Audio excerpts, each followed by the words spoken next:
Hello and welcome to Cambridge, Massachusetts. Tonight, I'm glad to have a very special guest. I have a guest that is an expert on many different parts of the intellectual world. He's Lant Pritchett. He's an economist and a professor at the Harvard Kennedy School. And we're going to start the conversation by talking of one of the topics, because I think hopefully we're going to have time to talk about many of the interesting things that you have been working on. But one thing that strikes me about the way that you think is that you've always find different angles that people have not been looking at when they look at problems. And one thing that has been explored to death is the idea of education and problems of education policy.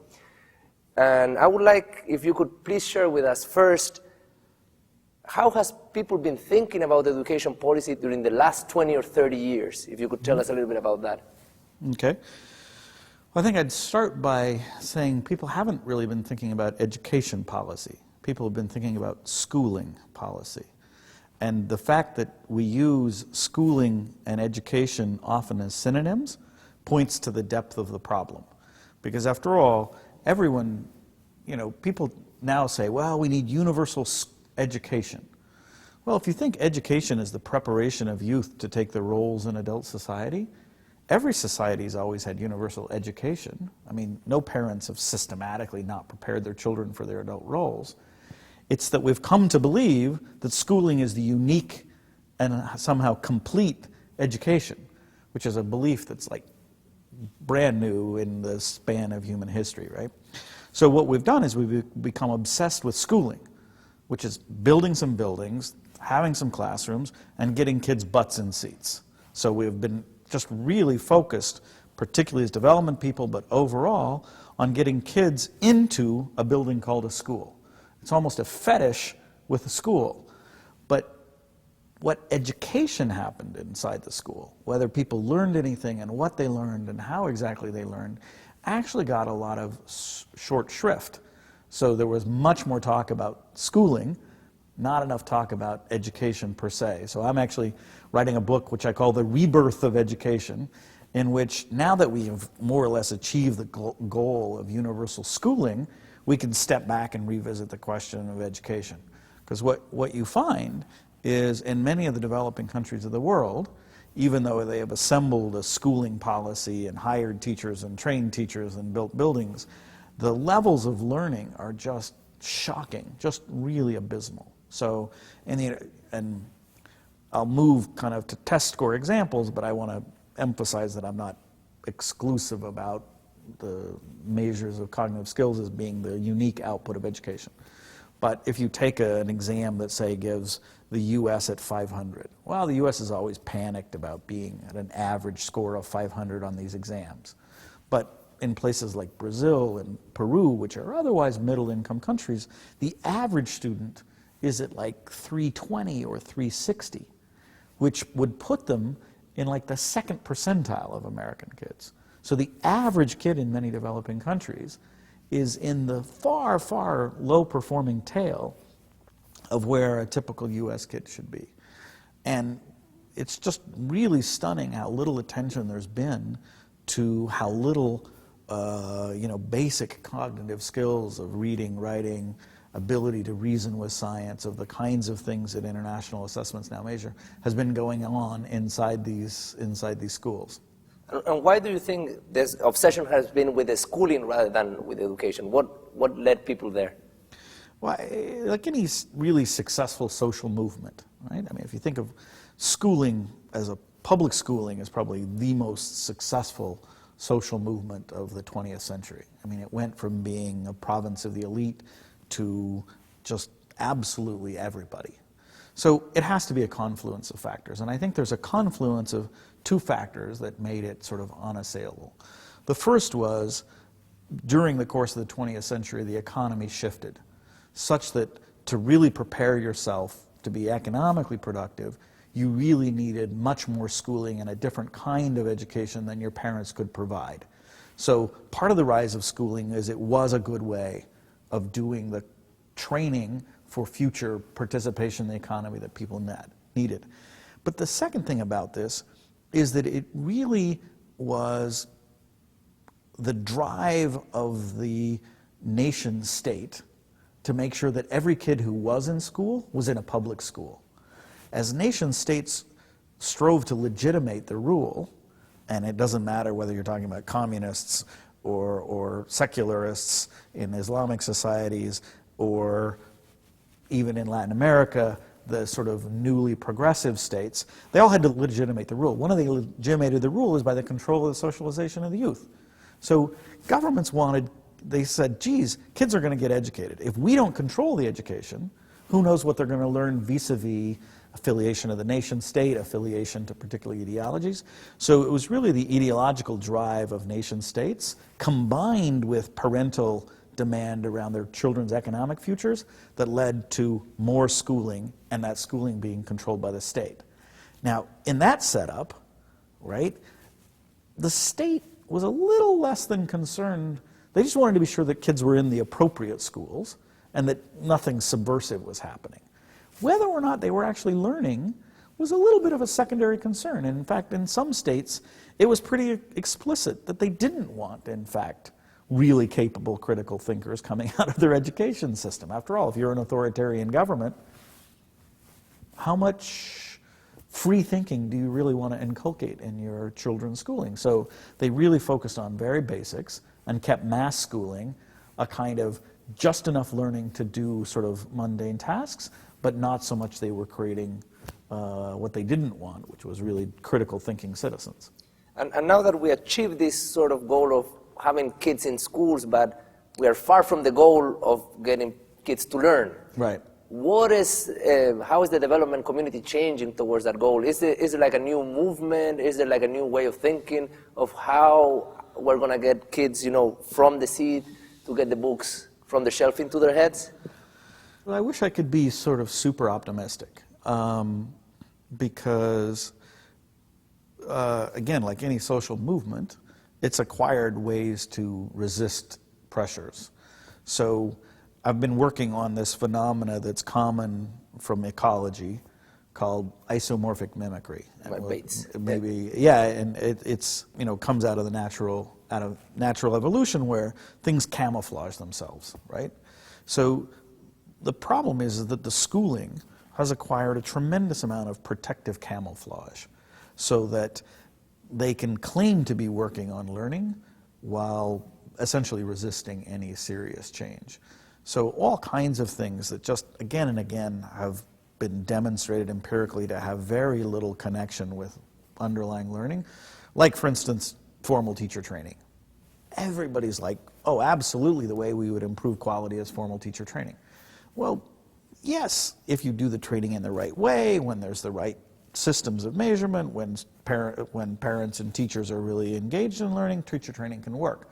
But most of the teacher training that's been done in the world has had no impact on teacher behavior, and it's had no impact on child learning.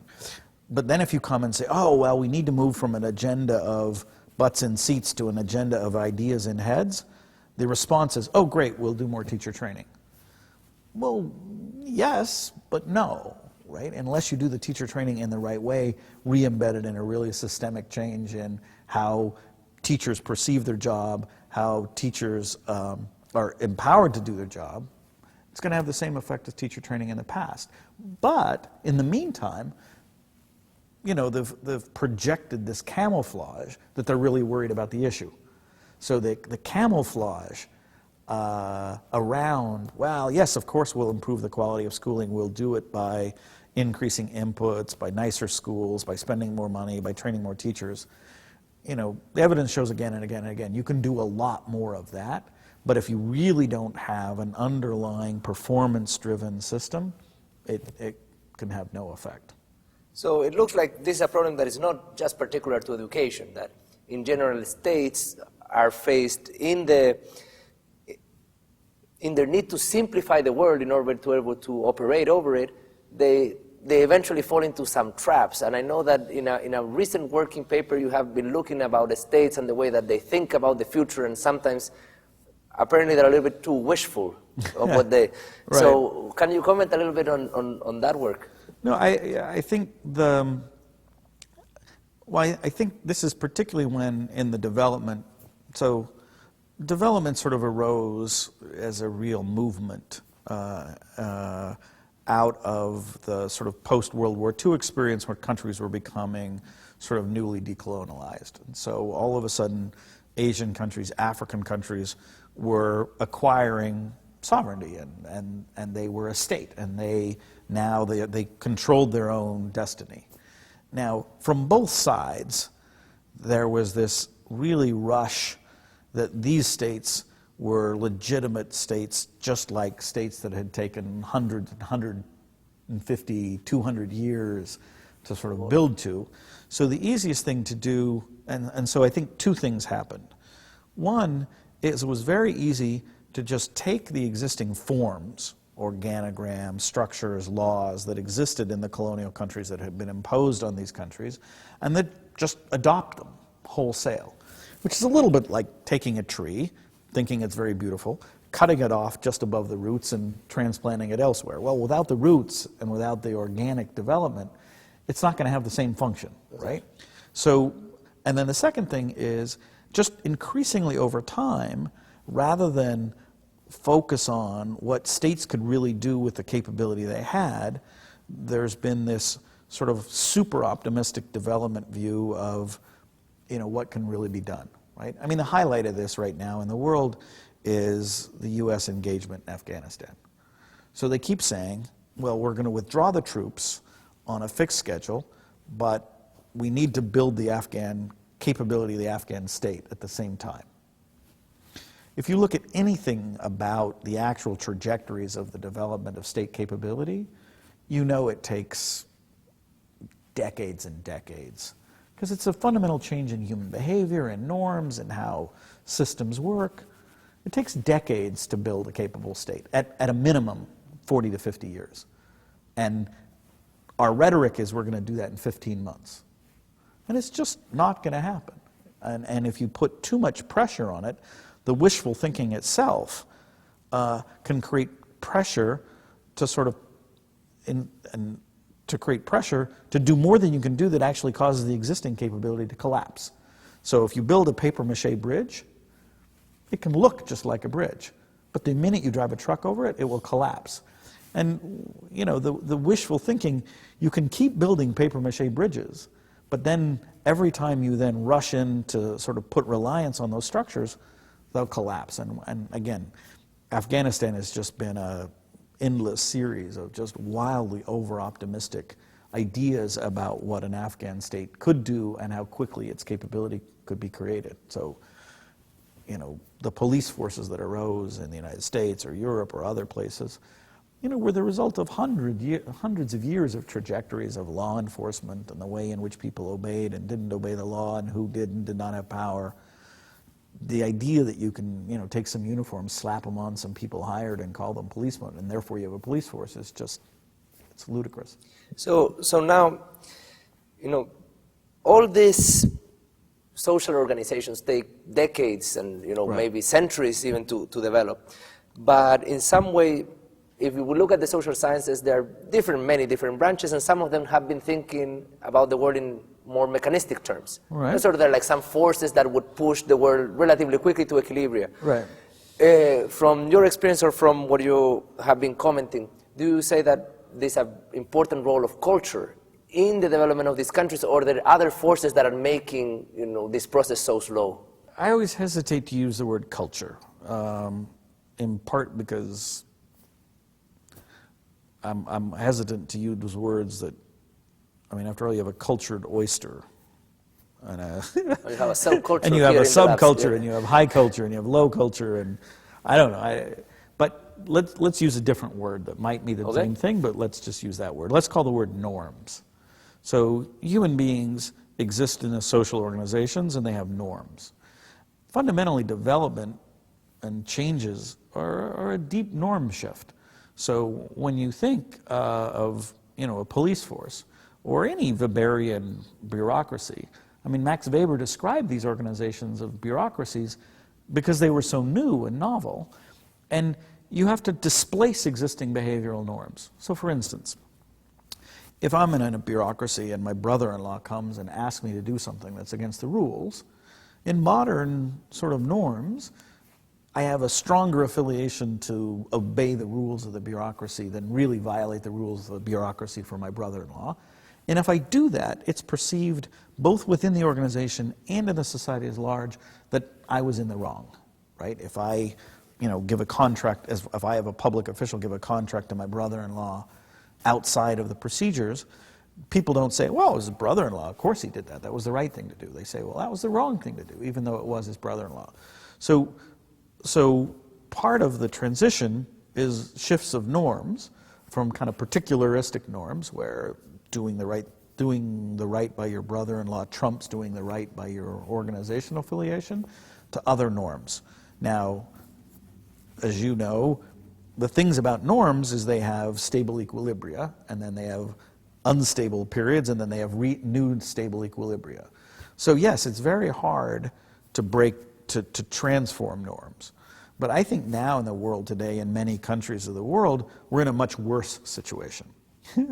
Because we're in a situation in which the norm shift has been attempted, it's been broken, and now there's a fictive reality in which people are pretending to comply with the norms and the reality in which they don't.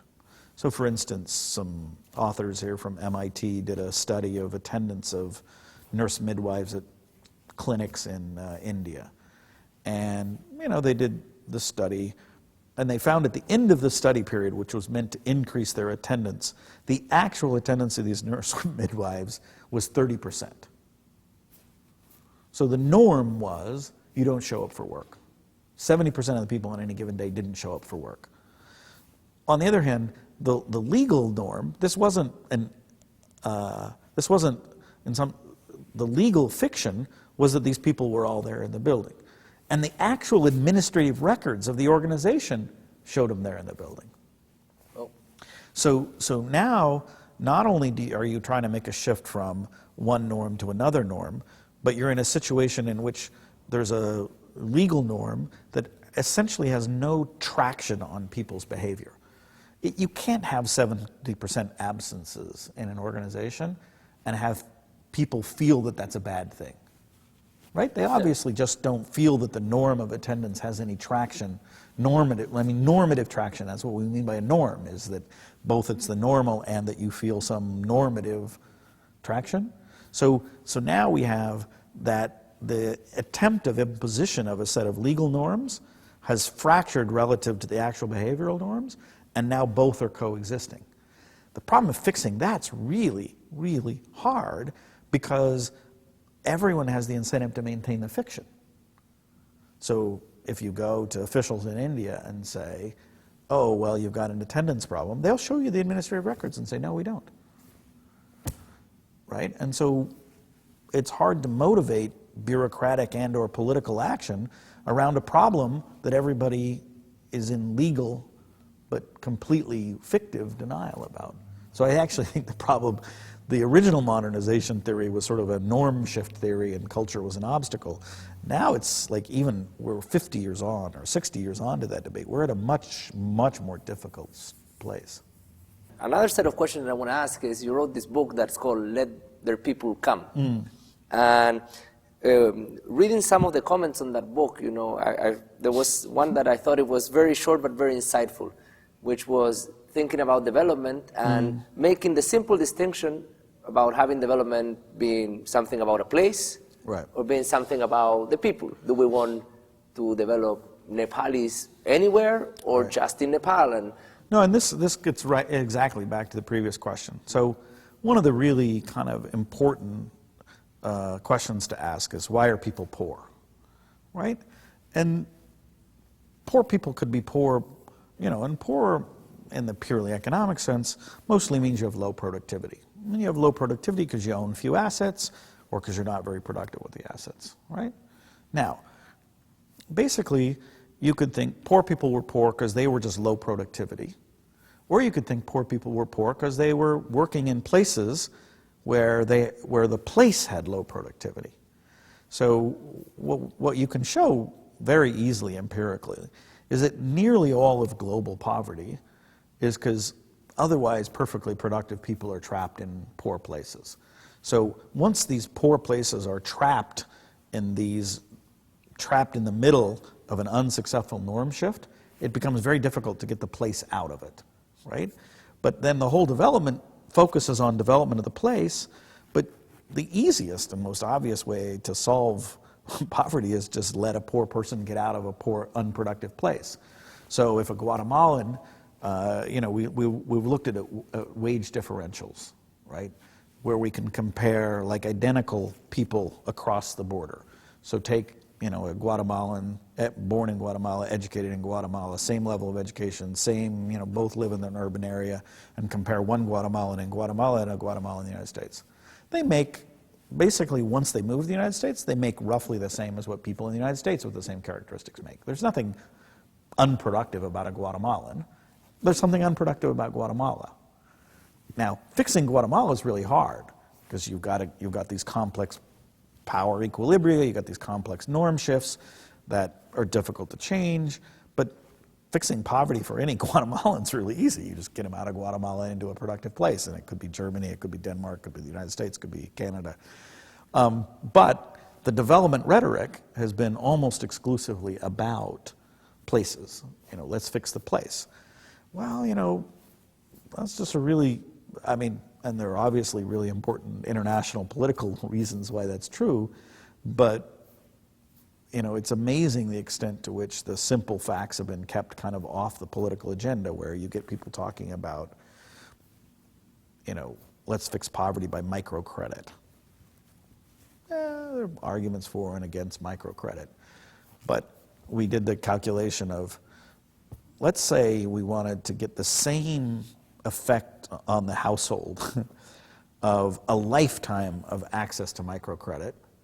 How long would you have to let a Bangladeshi work in the United States? The answer is 3 weeks. The wage differences are just so huge that, and that doesn't cover, obviously, travel costs and et cetera, so maybe call it 2 months, right? And that would give you the total lifetime income, the lifetime of microcredit. And why are we talking about microcredit, and not talking about migration? Well, basically the political system is set up so that, look, everybody has to stay in the country where we drew the boundaries roughly at the end of World War II, and that's that. Sooner or later, I think this is going to go. So labor mobility, you would say that is one of the most unused, but could be one of the most powerful tools to help the countries that are most in need. Absolutely.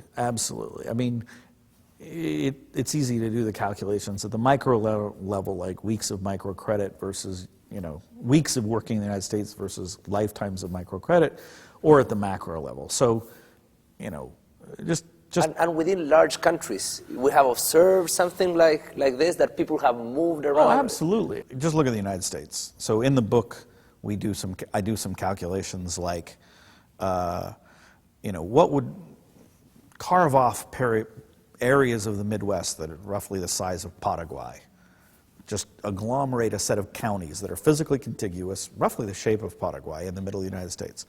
Some of those places have only a third of the population they would have had there not been out-migration. So they would have had 3 million people, they only have 1 million people. So migration has been massive within the United States. If you ask how many people in the United States would have to move if everybody had to go back to the state where they were born, it's this enormous number. Here's the number I do know. I think if you were to reestablish the state proportion populations of the 1930s, 1 out of every 3 Americans would have to move. So yeah, there's been massive migrations within countries. And here you just see the simplest possible economics, right? The simplest possible economics is demand and supply. Well, we know what happens with demand and supply, which is if demand goes up and supply is elastic, you get movements in quantities. That's what elastic supply means, people. If demand goes up and supply is inelastic, you get changes in prices.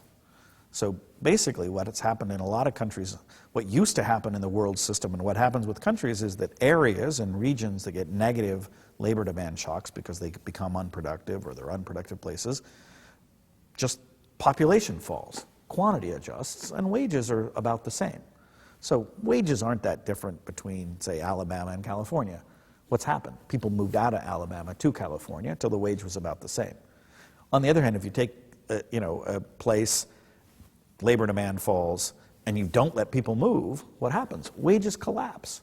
So I compare sort of Bolivia and Ireland, right? Ireland in 1848 just had this devastating productivity shock, the potato blight. And it sort of recurred and created this massive sort of reduction in the productivity of Ireland. Irish wages never declined relative to UK wages during this whole period. Why? They all came to America. They all Canada. came to America. They all came right there across the Charles River. across the Charles River, and they moved to the UK and they moved to lots of places. Okay, roll the story forward 100 years. Bolivia had a super negative shock when mining prices collapsed in the mid-1970s. What happened? Population growth in Bolivia continued exactly like it was because there was no place that really allowed them to migrate, and just wages plummeted. Again, simple as possible supply-demand, right? If you trap people in low productivity places, when labor demand is falling, wages will fall. And so around the world, we've seen places where wages have just been continually falling because population momentum is happening on top of an inability for sort of people to readjust across space. Whereas if you look across large countries like the US or Canada or even Japan and Spain, you see massive sort of regional differentials in the growth rate of population with very small wage differentials. If labor mobility can help people self-organize into more productive states, would this something that would require relatively poor countries to share or to open the borders with richer countries, or even if agglomerations of relatively poor or middle-income countries would open their borders between them, would you expect to see an effect? First of all, within a lot of poor countries, there is a lot of labor mobility. The problem is that they keep, like Cote d'Ivoire is a case where there was a lot of labor mobility, and then that economy collapsed, and that caused more problems. So, I do think it depends on the region, right? So, within Africa, there's no question that agglomeration into higher productivity countries would be an important part of the solution, and that the existing borders just aren't drawn in any way that is, has any underlying rationale. We all know that. It was drawn by, colonialists and map makers. But I do think there is a rich country, poor country thing. Now, the second interesting thing, though, is that, Paul Romer is this economist who has the idea of charter cities. And his idea of charter cities is this compromise, is exactly the sort of compromise between the need for a norm shift and the inability politically of large populations to move, which he says, look, just take a space and create a new set of rules within that space, and then people can move into that space and be productive. So if you think of Hong Kong, right? Hong Kong was in a sense, a charter city. It was a city that existed on a legal basis. And if you look back, people less and less remember that China at one point, not very long ago, was a desperately poor country. There were just massive productivity differentials right across the border between Hong Kong and China. And it didn't have anything to do with the people, didn't have anything to do with Chinese weren't entrepreneurial, didn't have anything to do with culture, it had everything to do, but it did have to do with not culture, but norms. There were just different norms of the way in which economic activity was transacted in the two places that just had massive, massive productivity differentials. So I guess Paul Romer's idea is, what we need to do is get people into places in which the economic, political, and administrative norms support high productivity and prosperity. Well, there's three ways we can do that. We can take existing places and fix them. Policy reform, institutional development. That's proved to be successful in some places like South Korea and Taiwan. They launched onto developmental trajectories that have been enormously successful. It's proved to be disastrously unsuccessful in other places like Somalia, which is disintegrated as a state, or other places. Second is we can move them across countries from where they are to more productive places. That's proved always and nearly always enormously successful when the political structures are allowed to happen, or we can create new norms in new spaces within the country. So this is his idea of charter cities, and I think that gives you a nice sort of feel of the possibilities, right? Those are, you know, it's kind of exhaustive. Either we shift norms to make more productivity, we shift people to norms within a country where the creation of the charter city creates an easier norm shift, or we have to, you know, or we allow people to move out of places where, you know, either norms or the underlying geography just aren't going to allow productivity to emerge. Where did you get started in your intellectual adventures? Well, I mean, this is probably not the kid story you want to tell your kids, but growing up, my father was a lawyer. He wore a suit. He worked very hard. He traveled a lot. My uncle was a PhD economist, a professor at Brigham Young University, where I was an undergraduate. He had a green Naugahyde reclining chair in his office. He never wore a tie. And I asked him what he did for a living. He says, I teach school. I said, oh, really? How often, you know, what do you teach? He says, oh, I teach twice a week for an hour and a half. So my goal was to be my uncle. That seemed like a pretty clear choice. So I decided actually early on, and then I read some books in high school about economics, and I liked it as a way of thought. I liked it that it thought both about people's behavior, but how people's behavior then aggregated up into complex systems in a way that weren't obvious. You know, it's just not obvious to most people that there's a difference between what people want and what system outcomes turn out to be. So, but then after my freshman year, I went to Argentina for a couple of years, and on a Mormon mission, actually. So I was hanging around in rural Argentina mostly. Well, and I realized, geez, this is the economics that really matters. Because, you know, having grown up in the United States, you know, when I got back to the United States and thought I was doing economics, it's like, you know, 2% of recession in GDP is a few more TVs, more or less, right? Whereas both in, you know, the other countries of the world, GDP is much more volatile. So in Argentina, inflation when I was there was, you know, hundreds of percent, and, you know, small differences in whether people got paid on Friday or people got paid on Monday made huge differences in their lives. And secondly, the income was more important, right? I just have a hard time getting excited about the economics of rich people because they're rich. What it means to be rich is that you have lots of choices, but it also means each choice is less important.